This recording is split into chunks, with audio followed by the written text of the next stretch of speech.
Varlės malda. Antony de Mello. Skyrius malda. Įsiutęs bulius. Mokytojas kartą meldėsi, pas jį atėjo mokiniai ir paprašė: Pone, išmokyk mus melstis.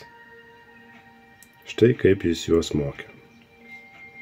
Kartą du vyrai ėjo per lauką ir pamatė įsiutusi bulių. Jie karštligiškai dairėsi artimiausios tvoros, kad pasislėptų nuo įnirtusio gyvulio. Kai netrukus paaiškėjo, jog pasprukti nepavyks, vienas vyras sušuko kitam: Mums galas, nieks neišgelbės. Sakyk kokią maldą, greičiau. Antrasis atsišaukė: Niekada gyvenime nekalbėjau maldų ir nežinau, kaip melstis. Nebėra kada galvoti, bulius netrukus mus užbadys, bet kuri malda tiks.